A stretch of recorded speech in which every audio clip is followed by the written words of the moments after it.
Welcome to Shattering Myths, a program devoted to the most important and fastest growing segments of society. To those who know that the world's political, that the world's religious, that the world's military and economic institutions are corrupt, that they are in fact counterproductive, and that they cannot be fixed.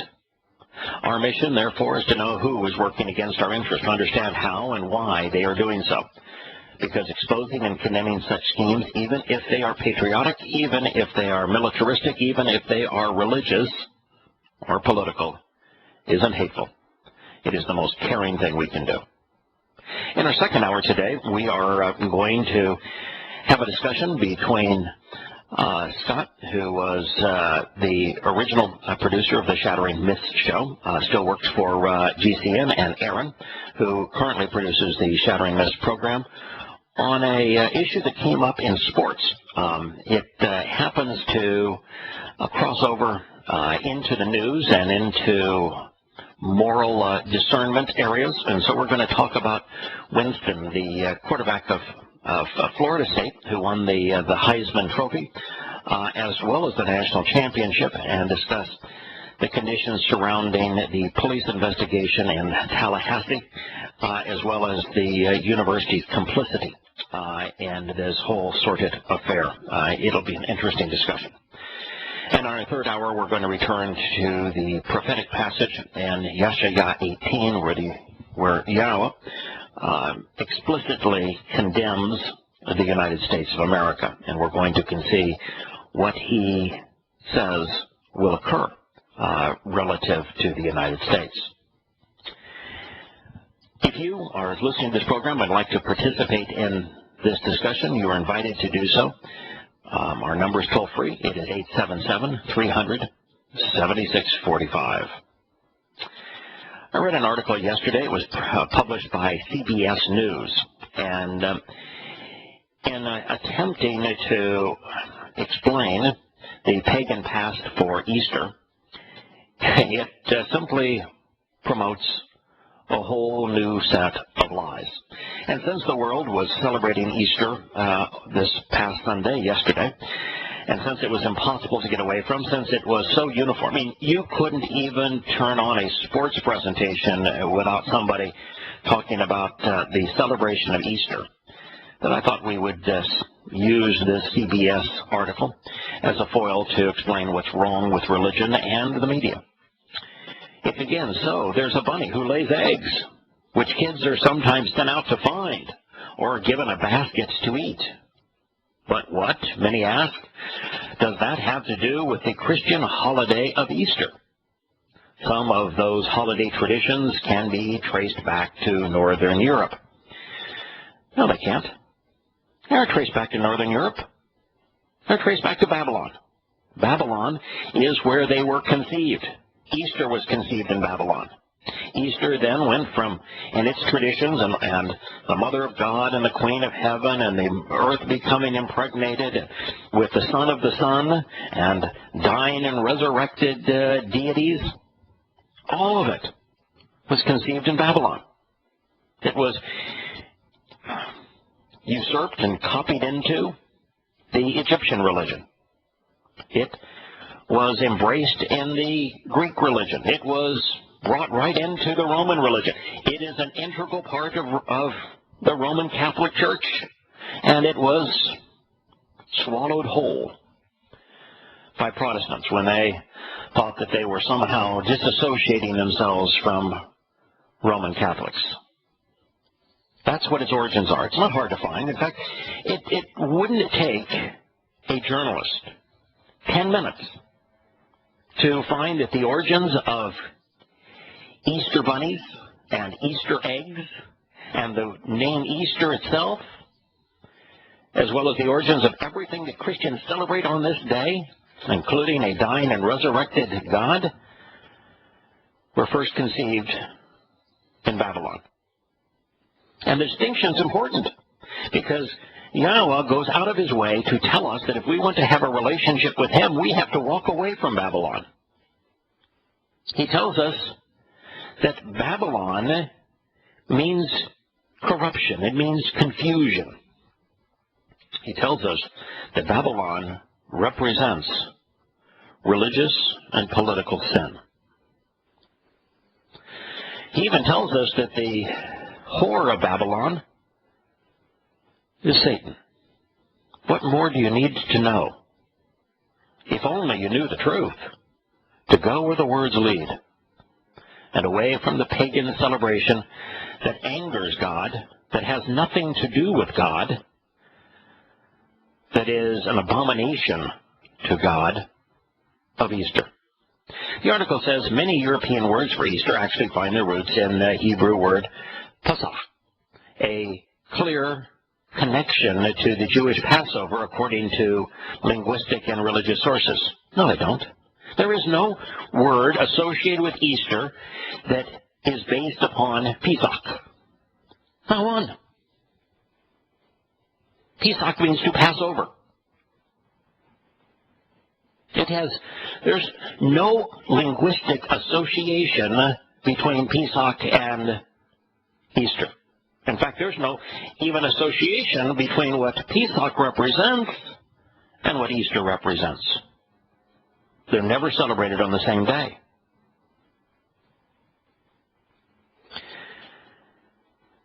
Passover isn't Jewish.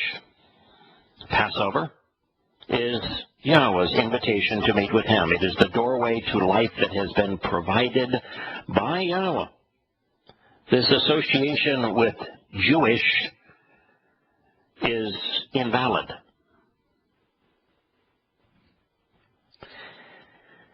They go on to say the English word Easter and the German version Oestern derive from Oestera, the name of a Germanic goddess, which in pagan traditions represented springtime, the morning, and the east. Ostera is not the basis of Easter. Ishtar is. Ishtar is the name that was given to Semiramis. You know, when you go through the various pagan derivatives, the satanic derivatives of the Babylonian religion, what you find is that the name of the chief of the gods, the father of the gods, the mother of the gods, the son of the sun, change. The basic premise of the religion stays fairly consistent through all of them, all the way through Roman Catholicism. The only difference is they give different names to the Son, to the Father, and to the Queen of Heaven and the Mother of God. That's really the only difference. Ishtar happens to be one of the names that was ascribed to Semiramis. Semiramis was a Babylonian king. Astarte was one of the names she was known as well. And Astarte, Semiramis, Ishtar, depending on what variation of the name you prefer, was the wife of, the queen of Nimrod. And when Nimrod died in a hunting accident, torn apart by a wild boar, rather than lose her authority, her power, and be swept aside, what typically happened is they were killed and buried along with their king, she claimed that she had been impregnated by the rays of the sun, and so that 9 months after Easter she would give birth to the son of the sun, today's Christmas celebration. And by so doing, she was able to claim that she was the mother of God and the queen of heaven, akin to Orthodox and Catholic Christianity. They just give that name now to Mary. That is the origin of this. That is the name of the pagan goddess. It derives itself from Babylon.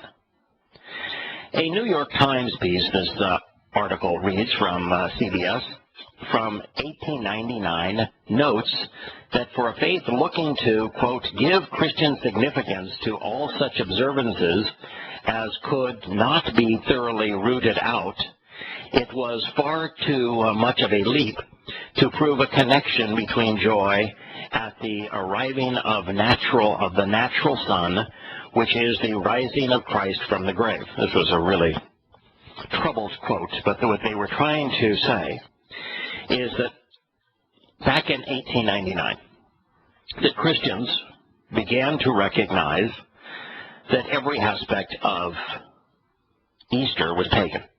The hot cross buns, the Easter lamb, the 40 days of weeping for Tammuz, which is now called Lent, the Easter bunny, the dyed eggs, all of it. The time of year that it was celebrated, the fact that it was a Sunday celebration, every aspect of it was Babylonian. And so what Christians try to do is the same thing that they do every time that you cite Yahowah's testimony to condemn their religion. They come up with an excuse. It's never an answer. It's never intelligence. It is simply another lie piled on top of a lie to help justify their lies.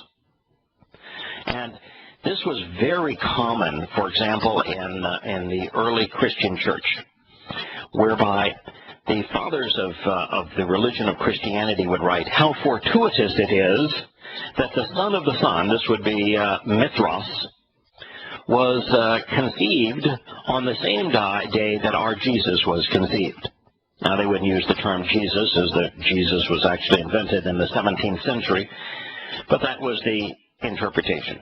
That, it's just as a fortuitous thing that God ordained is that the Christian deity would be conceived on the same day that all pagan sons of sons were conceived. And that's what they're trying to say here, is that, wow, we can make a connection between the joy of the arising of the natural son with the rising of Christ from the grave. That was their justification. So take a pagan concept, which is that you attribute divinity to the rising sun, and now you apply that to your pagan interpretation of God, justifying it.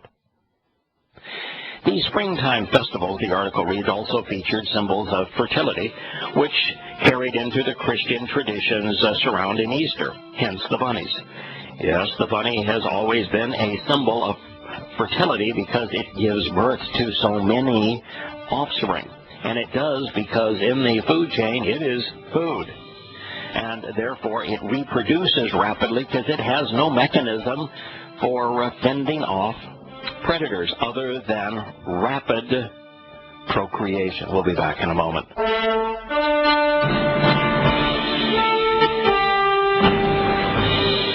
there it is. First one I came up with, assaulting a woman in a club in Georgia. Welcome back to Shattering Myths. The subject is Easter. We're using a CBS article, which is probably 20% accurate, 80% inaccurate in terms of the origins of Easter. Anyway, it was interesting. I got a letter today from a person who claimed that sent me an article. I didn't actually open the article, but Walid Shoebat, who is an interesting fellow. Walid Shoebat claims to have been a PLO terrorist and a Muslim, and that he left Islam and terrorism and followed his wife's urgings to become a Roman Catholic. He is extremely bright. He speaks beautifully. I have met him in person, and we have shared many emails and telephone conversations. The article that he published is that those who advise against Easter are part of a cult. So rather than admit that Easter, as celebrated religiously in Christianity, is ascribing to the cult of the Babylonians, he is saying that anyone who speaks out against Easter is part of a cult. It's the typical religious response.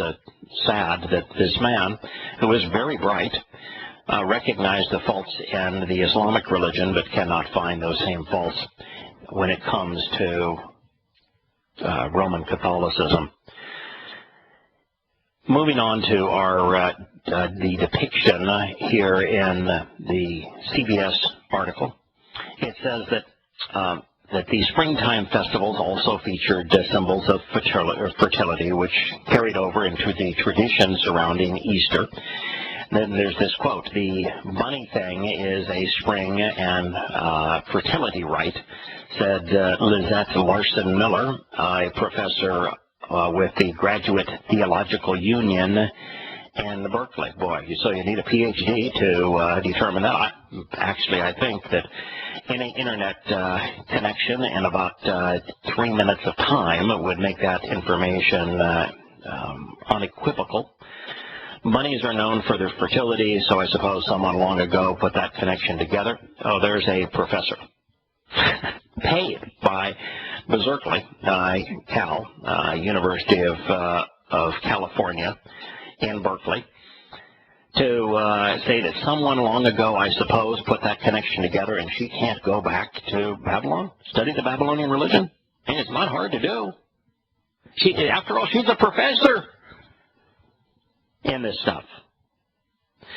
The eggs, too, are considered a natural fertility symbol, but some Christians are also able to find in them something else, symbols of future life and, in a way, a resurrection. The means of coming from an egg to become a bird is an explanation of the non-existent resurrection. It's perfect. You're going from a material thing to a material thing, and that is resurrection. At what point was the embryo in the egg dead, dear Christian? And why would you take a pagan fertility rite celebrated during Easter Sunday some 4,000 years ago and try to give it a religious gloss in your religion? You know how moronic that is? Anyway, going on with the story, they say that eggs don't just have a Christian significance. Now, this is an egg having a Christian significance.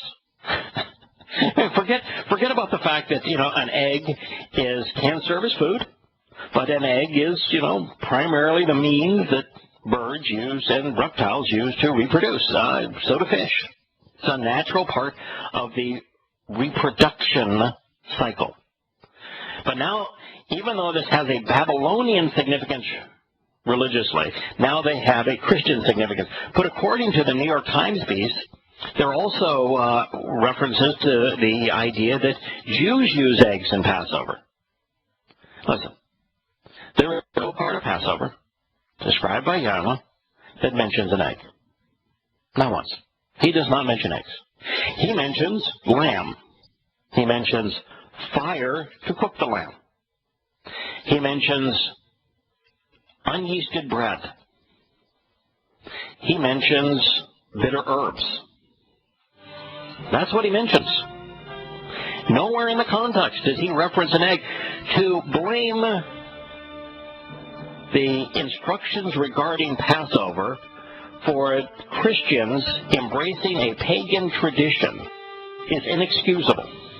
And it would just take, again, a moment's worth of research to read the Torah, the portions of the Torah pertaining to Pesach, to see that there's no reference to an egg.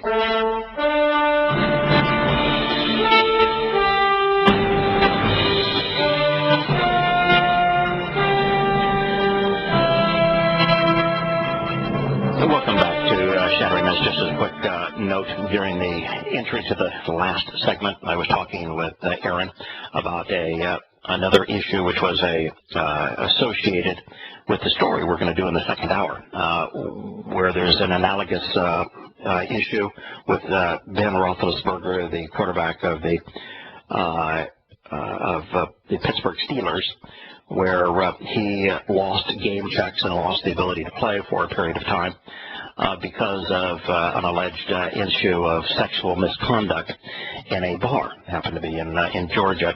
And so I was pointing Aaron to that article so that he would have a comparison when we engage in that conversation about what the University of Florida State should have done in the case of Winston. So if you overheard that, and I did think it was broadcast in the air, that was the context of that discussion. Before we continue with the piece on Easter, we have Glenn, who has called in and has kindly helped through the break. My pleasure to welcome you back, Glenn. How are you? All right, thanks. I've been chasing it a bit to tell you about this. Please. I've over the weekend I had seen an interview on RT, Russia's state television, the Russian TV channel on cable. On a program called Worlds Apart, hosted by Oksana Boyko, who is currently RT's Islam expert. She had on as her guest a man named Robert Spencer. Oh, my. His website is jihadwatch.org. Yeah, I know, Robert. You would have loved watching this because you would have been sitting there cheering like you were watching your favorite football team score a touchdown. He just made mincemeat out of her. She kept trying to cast him in the role of someone who was defending, as if he were defending U.S. foreign policy in regard to, the relations with Islamic countries and groups and stuff. And he would time and again say, well, yeah, I'm not here to defend U.S. foreign policy. I think this is a bad idea. That's a bad idea. He would agree with her and that sort of thing. And then she finally kind of started to get the idea. But then he also kept making the point and drilling home how the violence is inherent to the doctrine of Islam. And she kept trying to dance around the issues like Sunni versus Shia or moderates versus extremists. And he just hammered back with like historical example or geopolitical example or this, and his reputation of her was masterful. That RT interview is viewable at jihadwatch.org. You just go there and click on the link, and you can watch the whole thing. He did an amazing job. Oh, that's encouraging. Over the past, I've had words with Robert Spencer, and most of it is over two issues. One is that his early writings, as he began his site, spoke of moderate Islam, and that his desire for moderate Islam to prevail over radical Islam. And a reader of Prophet of Doom communicated with him and said, what are you talking about? There is no such thing as moderate Islam. There has never been such a thing as moderate Islam. There will never be such a thing as moderate Islam. There is only Islam, and Islam is inherently violent. And he, like most authors, had a conniption fit that he was being challenged. And this particular reader of Prophet of Doom cited me as proof that he was wrong. And Robert Spencer had a quadruple tizzy fit over that. And the irrational side of Robert Spencer came through in a series of emails that I later published for our readers' edification on the Prophet of Doom site. Now, so my hope is that Robert Spencer has come to realize, and maybe he has over time, that there is no such thing as moderate Islam. I think I see the distinction. The difference would be made, and I think when he establishes what's the interview, he clearly makes the distinction, between what is inherent and innate to Islamic theology and jurisprudence versus the attitudes of more nominalists, like what you would call bad Muslims. He acknowledges that the vast majority of Muslims are bad Muslims because they want to be peaceful.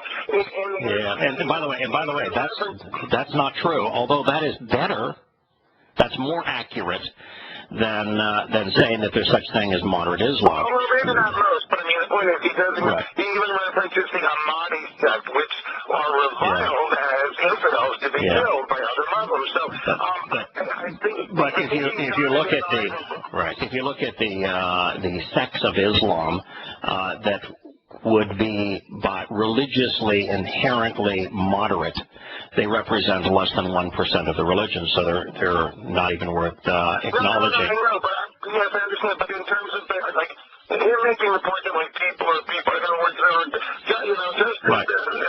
Right. The average religious adherent doesn't know much of anything about religion. There are plenty of Muslims out there who don't know about what's in the Hadith or even the Quran. Right. And making that distinction is a fine distinction, so long as you don't infer that the religion has a moderate application, or that the religion can be viewed or interpreted moderately. The only way that you can be a peaceful Muslim, according to the Quran, is to cease to be a Muslim. Now, he's aware of that. Yeah. Okay, and the other issue that I had with, and by the way, it's the majority of Muslims who favor jihadism every time a vote is taken in the Islamic world, every time.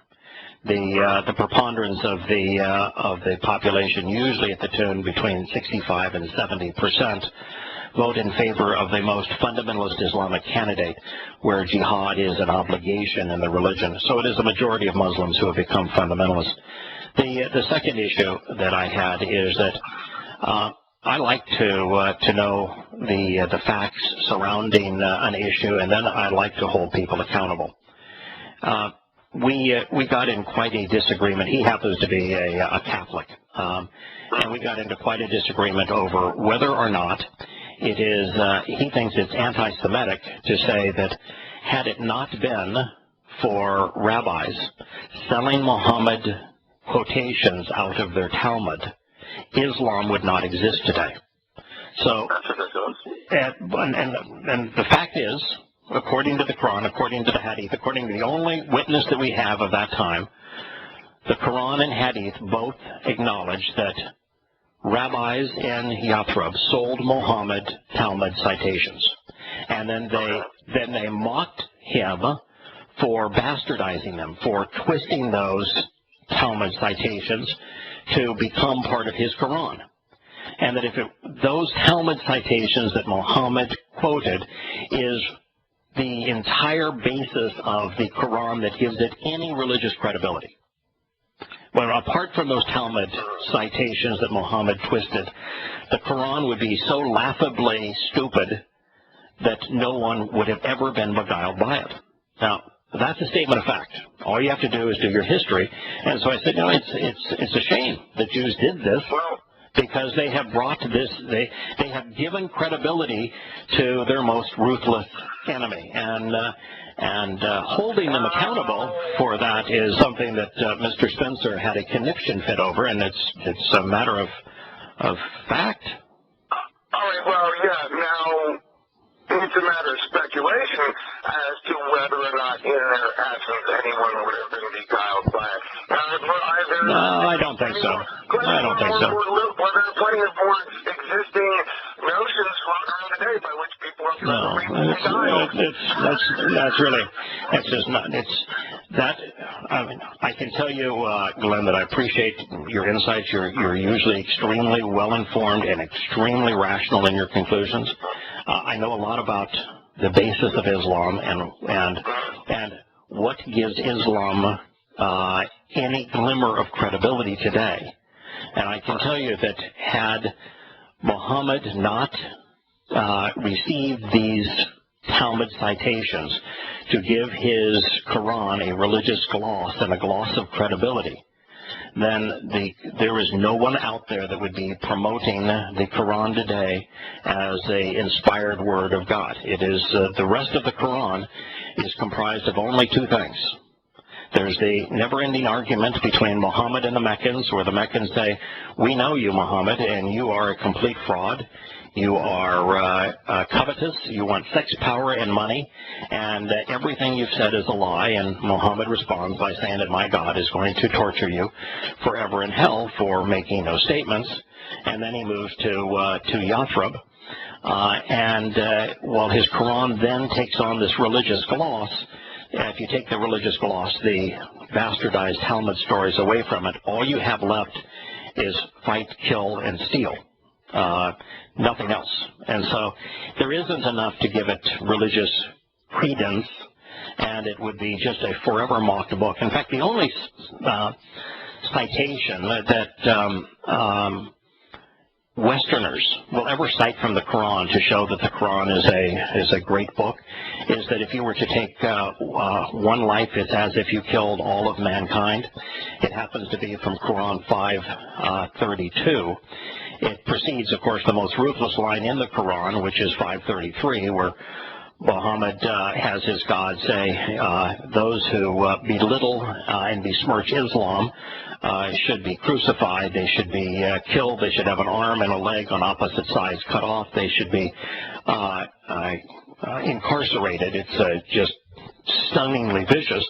And of course the Westerners will never quote it in context and add the second line, but even the whole story that based upon if you kill one person, it's as if you killed all of mankind, it's a direct quote from the Talmud. There are whole chapters of the Quran that are directly from the Talmud, and so that's the reality of the religion. And the Jews who sold Muhammad those stories, they literally sold him. They made him pay for those stories, and then he used those stories to wipe out the Jews within camel ride of Yathrib and Mecca, enslaving their children, raping their women, and killing the men. He certainly perpetrated that religion based upon what he was able to do in terms of bastardizing those stories. It's the same thing true, by the way, with the first three-quarters of the Quran chronologically.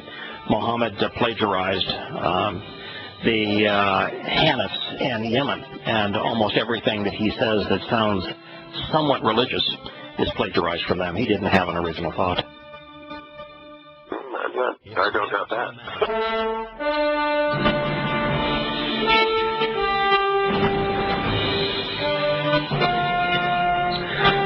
Welcome back to Shattering Myths. Rather than continuing on the Easter account, I would like to continue to discuss complicity with Glenn here. Glenn, I'd ask you a question. When businessmen in the United States financed and did business with Adolf Hitler before he became Der Fuhrer, and in essence financed his ability to have his own private army as a failed artist. That's pretty hard to do with the brown shirts, and to have the Nazi headquarters and to be able to finance his campaign. Were those American businessmen therefore somewhat complicit in the deaths of the 55 million who died as a result of Adolf Hitler's rise to power? No, look, I'm not in disagreement with you about accountability or complicity or any of that. Or I'm not citing for. By the way, I'm not arguing with you here. What I'm doing is with the two of us. I want to make a point that we have to be accountable. Another example, when American businesses, particularly the Fords, decided that they would build factories for in the Soviet Union. When those factories manufactured weapons that were used to kill American boys and girls in Vietnam, were Americans complicit in the deaths of their own children? Yeah, absolutely. Yeah. When Zbigniew Brzezinski and Jimmy Carter came up with a harebrained idea that we could start a proxy war in Afghanistan, renting the Taliban from Pakistan and supplying them with weapons, was the United States and its political leaders complicit in the terrorism that was thereby later perpetrated by the Taliban and al-Qaeda against the United States? Oh, yes, absolutely. But through the magic of selective enforcement, law and logic don't come into it when you have an agenda. That's correct. So most Americans are victims of propaganda. They don't investigate the history. They're unaware of the acts of others and the consequences of those acts. A great example would be when America invaded Iraq on what was proven to be a pile of lies, and removed Saddam Hussein from power, and unleashed a wave of terrorism in Iraq that that is worse than any that has ever been seen anywhere in the world. Was America complicit in bringing such horrific terrorism to Iraq? Oh, yeah, sure. And same thing with, the Shah of Iran situation and everything. Correct. Mossadegh and Correct. Shah of Iran and all that, yeah. Correct. Yeah, we Correct. do it time and again, you know. Correct. And so there is something to be learned, something to be gained by us taking the time to study the facts and drawing reasonable, rational conclusions from those facts and holding people accountable for bad behavior, because there are consequences. You know, when the President of the United States speaks on behalf of Islam in the cradle of the Muslim Brotherhood and inspires Muslims to rise up in a Islamic Reformation and to bring death to hundreds of thousands as a result, now the President of the United States should be held accountable for inspiring this carnage. And if we don't do that, then we're going to go off and we're going to be patriotic and we're going to be pro-military and we're going to say, respect to the president and all of this sort of thing. And that's what gets the masses into trouble, blindly following propaganda. Right. Right, and, it's just that there's, as you well know, that, if you stand up and say that you don't see the emperor's new clothes, sometimes there's a price to be paid, Of course. It depends on how quickly you can persuade a large enough number of people to be protected, or become someone who takes a dive on the Yeah, for example, there is nothing I have ever done that has brought more angst than exposing the fact that Islam is demonic, that Islam is inherently vicious, and that Muslims haven't corrupted their religion has corrupted them. And second only to that is the 1,200 pages or so that I have marshaled against Paul, showing that Paul was demon-possessed and insane and spoke overtly against Yahowah's testimony. And when you do those kinds of things, you'll make a lot of enemies. The truth is extraordinarily unpopular, and no one wants to address the consequence of behavior of either religions or political institutions that they favor. So great call, Glenn. I appreciate your comments, and you've added once again to the content of the program. I appreciate you.